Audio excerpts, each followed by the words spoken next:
안녕하세요. 아르동키입니다. 추석 연휴 빈집털이에 나섰던 베테랑2가 10월 초 연휴를 지나면서 650만을 넘겼지만 1000만은 어려워 보입니다. 빈집털이도 아무나 하는 것은 절대 아니지만 베테랑2를 본 관객들이 보여주는 논란은 충분한 이유가 있습니다. 제가 올해 아르동키를 시작하면서 다룬 영화는 외계인, 범죄도시 4, 원더랜드, 리볼버, 그리고 크로스였습니다. 관객 스코어와 상관없이 공통적인 문제를 가지고 있는 영화들이었는데요. 베테랑2도 마찬가지입니다. 이미 개봉한 지는 꽤 된 영화지만 그래서 여러 가지 논란이 있는 와중에 관객들께서 놓치고 있는 것이 있어서 오늘은 베테랑2를 소재로 선택했습니다. 결론적으로 이제 저는 한국 영화를 의심하기 시작했습니다.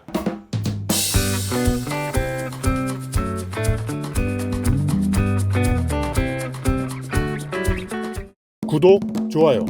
예술하는 당나귀TV는 대한민국 예술 문화를 응원합니다.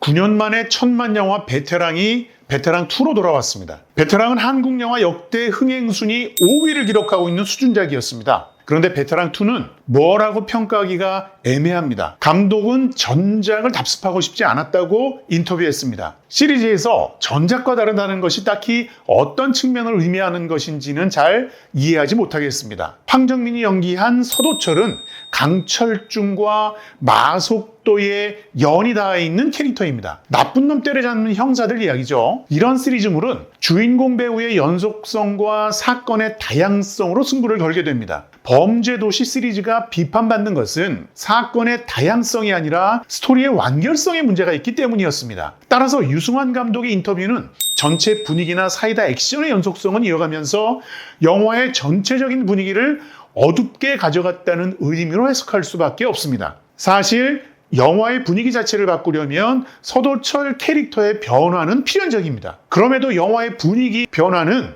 스토리의 완결성과는 별개의 문제지요.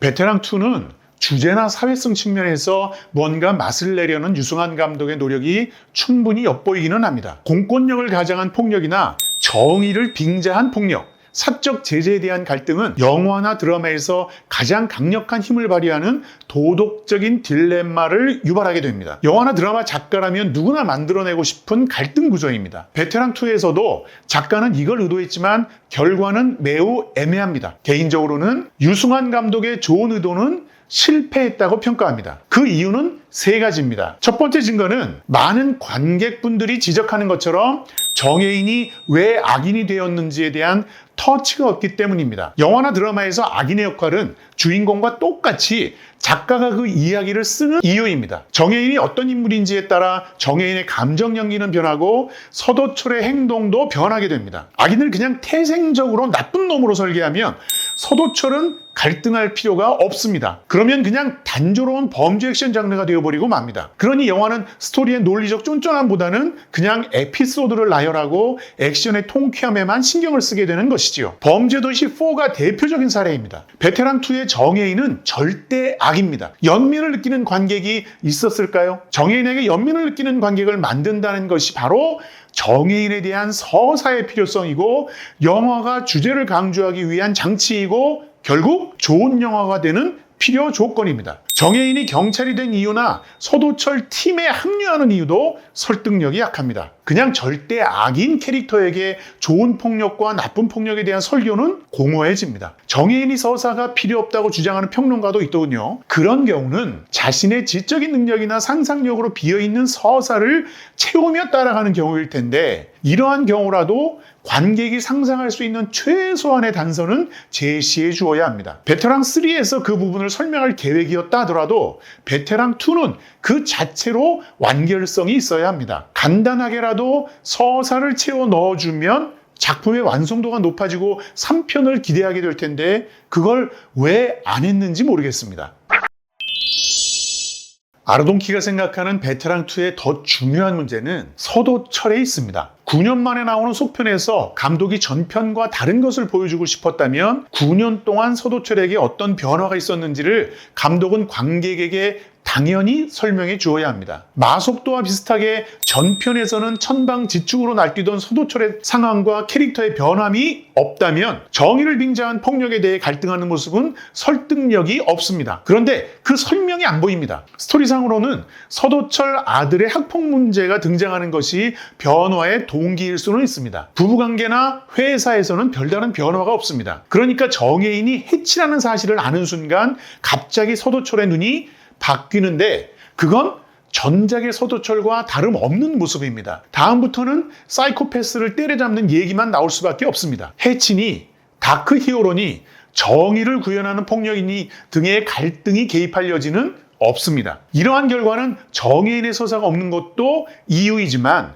동일한 맥락에서 서도철이 변화하는 계기를 보여주지 않은 것이 더 큰 이유입니다. 서도철의 갈등이나 캐릭터가 변한 모습을 보여준다면 그건 오프닝 시퀀스부터 활용하는 것이 좋았습니다. 서도철은 베테랑 1에서 러시아 마약상들을 잡는 장면에서처럼 춤추듯 행동합니다. 유승환 감독은 밀수의 해녀들을 이용해서 베테랑 1의 분위기를 베테랑 2로 연결하는 목적으로 오프닝을 만들었습니다. 하지만 이러한 분위기 속에서도 서도철이 무엇에 갈등하고 있는지를 보여줄 기회를 만들 수는 있었습니다. 아들 학폭 사건이 아빠 서도철에게는 어떤 변화의 계기가 될 수 있지 않았을까요? 아빠로서 아들을 사랑한다는 시각에서도 그렇지만 형사로서 폭력을 대하는 관점에서도 서도철에게는 충분히 고민의 가치가 있는 설정이었습니다. 그런데 이런 기회들이 서도철 캐릭터 설정에 충분히 활용되지 못하고 있습니다.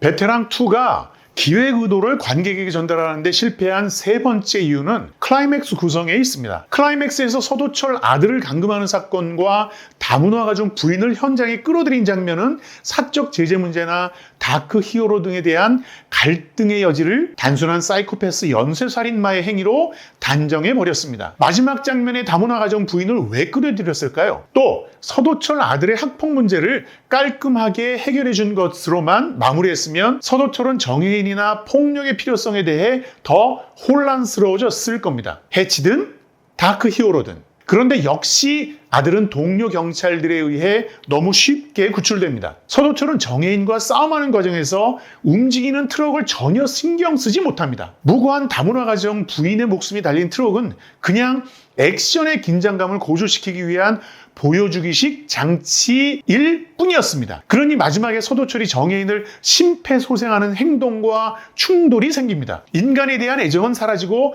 범법자를 법으로 심판받게 하겠다는 대의명분만 남은 엔딩이 되어버렸습니다. 다크 히어로의 정의로운 폭력은 없고 사적 제재는 사회악이라는 주장을 보여주기 위한 유승환이 만든 극적인 행동이기는 하지만 그 이전에 연약한 인간에 대한 애정을 보여줄 수 있는 장면은 모두 생략된 상태입니다. 주객이 전도된 것이죠.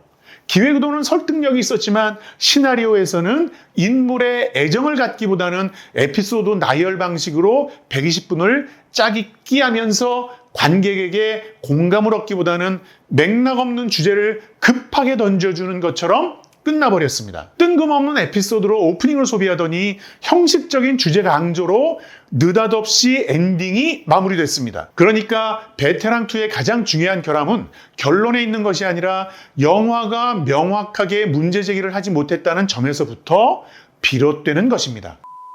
그리고 사족 같은 얘기지만 아르동키는 아주 중요하다고 생각하는 문제가 있습니다. 주인공의 캐릭터를 만드는 도구 중에 하나가 바로 언어 습관입니다. 영화나 드라마에서 욕이 사용되는 경우는 분노의 표현이거나 감정을 직관적으로 표현할 때, 욕을 사용해서 반어적인 언어적 유의를 표현하고자 할 때, 아니면 캐릭터의 인성이나 직업을 표현할 때 등에 주로 사용됩니다. 그런데 베테랑2에서 욕은 그냥 서도철의 인성입니다. 영화가 서도철의 폭력에 고민한다면 그건 언어 폭력도 대상이어야 합니다. 여러분은 욕이 코믹한 상황을 만든다고 생각하시나요? 서도철의 욕은 그냥 서도철을 성숙하지 못한 인간으로 표현할 뿐입니다. 서도철이 쓰는 욕 때문에 서도철은 비호감이 됩니다. 마속도하고 다른 점입니다. 무식해 보이는 마속도에는 그래도 애정과 호감을 느끼는데 서도철의 욕에는 불쾌감이 느껴집니다. 베테랑2에 담긴 코믹한 상황 설정이 너무 올드한 감이 떨어지는 감독의 면모를 보여주고 있다면 대사에 포함된 욕은 감독이 영화를 대하는 자세를 보여주는 가늠자라고 할 수 있습니다. 베테랑2의 장점은 속도감입니다. 유승환 감독의 장점이죠. 개인적으로는 남산 계단에서 미끄러지는 정해인의 액션 장면은 창의적이었습니다. 빗속의 옥상 액션도 예술적이었습니다. 무술 감독의 재능은 인정할 만합니다. 베테랑2가 어떤 스코어로 마감할지 궁금합니다. 추석 연휴에 빈집털이하는 시장 상황이라도 베테랑2가 좋은 성과를 내는 것은 필요합니다. 하지만 외계인부터 베테랑2까지를 보면 우리 영화가 스토리나 장르에 얼마나 진지한지를 가늠할 수 있습니다. 이제 한국 영화 실력은 의심받기 시작했다고 생각합니다. 이건 단순히 관객 수에서만 중요한 것이 아니라 영화가 무엇을 하는 예술 장르인지에 대한 방향성부터 다시 고민을 시작해야 하는 문제입니다. 끝! 구독, 좋아요.